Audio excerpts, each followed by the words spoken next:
고린도는 그 당시 로마의 다른 식민지처럼 로마 다음을 혀가 닳도록 자랑했으며 그 자랑이 다른 것보다 더 했으면 더 했지 덜 하지는 않았다고 합니다.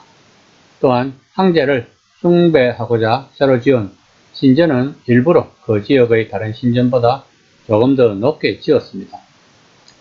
고린도는 그 시대의 기준으로 보면 대도시였습니다.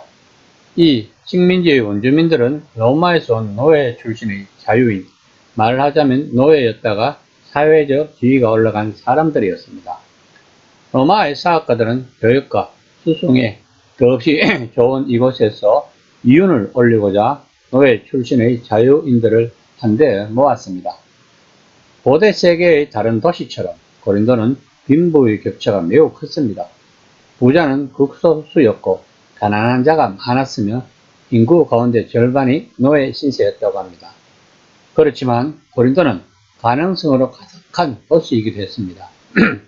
사회적 지위가 바뀔 가능성도, 지위가 상승할 가능성은 물론이요, 내려갈 가능성도 얼마든지 있었습니다. 이 때문에 사람들은 사회에서 높은 지위에 있음을 나타내는 표지에 대단히 관심을 기울였습니다. 그래서 그들은 자신들의 지식을 과시하기 위하여 소피스터들이나 철학자, 수사학자들에게 관심이 많았던 것입니다.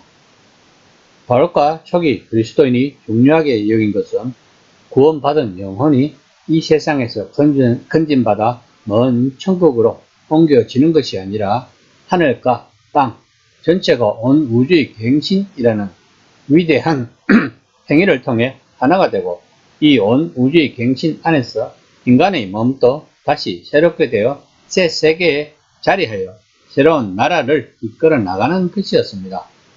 이런 심오한 뜻을 세상의 지식에 빠져있는 고린도 교인들에게 알리고자 하니 바울의 도심은 컸을 것입니다. 오늘 본문 말씀은 지금까지는 분쟁에 대해 원리적인 면을 다루었지만 이제는 직접적인 권면을 하고 있는 내용입니다.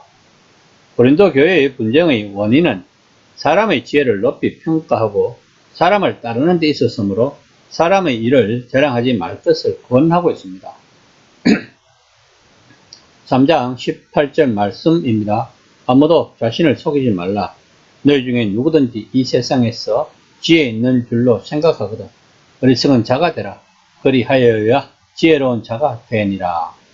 우리 내면에 세상의 지혜가 많으면 많을수록 성령님의 자리는 적어지는 것입니다. 십자가의 도는 이방인들에게 미련하게 보이기 때문에 사람의 지혜로는 깨닫지 못한다는 것입니다.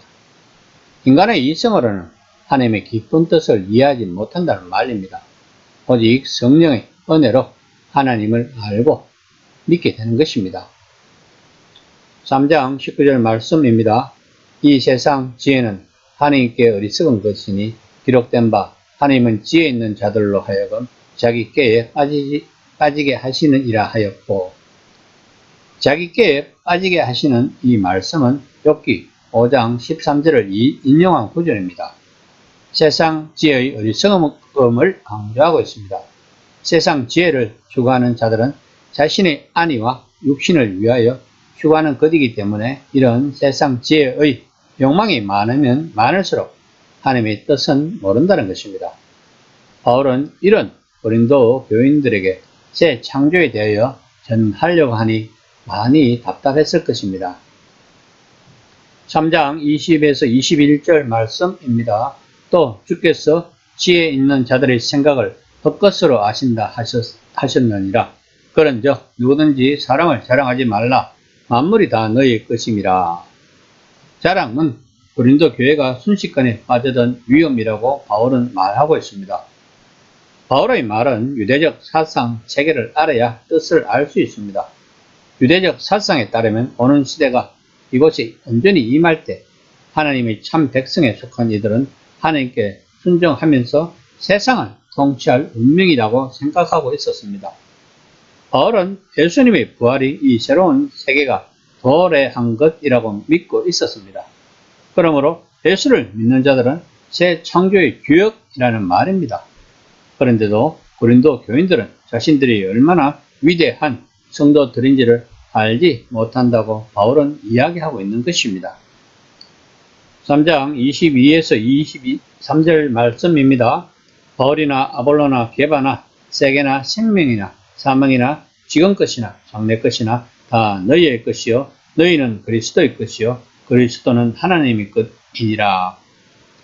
바울이 이야기하고 있는 것은 사도들은 너희의 주인이 아니다고 말하고 있는 것입니다.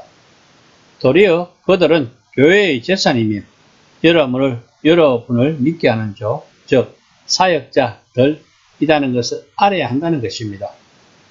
그런데 고린도 교인들은 자신들이 나는 바울 편이야, 나는 아볼로 편이야 하면서 당시 소피스토의 지혜 교사들의 방식을 따라 바울과 다른 교사들을 제자 그룹의 주인으로 세웠다는 것입니다. 고린도 교인들이 얼마나 소중한 자들인가를 바울은 그들이 스스로 알기를 바라고 있습니다. 그들은 하나님에 속해 있는 것을 알아야 한다는 것을 강조하고 있습니다. 그런데 이 구절이 그리스도는 하나님의 것이라는 구절 때문에 아리우스가 성부, 종속수를 주장하는 근거를 주는 구절이 되었습니다. 그러나 이 구절은 그리스도가 인간을 구원하기 위하여 아들로서 순종하셨다는 것을 의미합니다. 요컨대 고린도 교인들은 최고급 와인과 샘 솟는 약수를 마실 수 있는데도 오염된 수도에서 나오는 더러운 물을 마시는 사람과 비슷합니다. 우주 전체가 그 모든 진리, 신비, 지혜를 자신의 소유로 삼아 탐구할 수 있는데도 불구하고 입시름이나 하는 소피스트들처럼 개인 숭배, 즉 사도들 숭배에 빠져있는 고린도 교인들을 한번 상상해 보세요. 바울은 복음을 단순하게 전했습니다.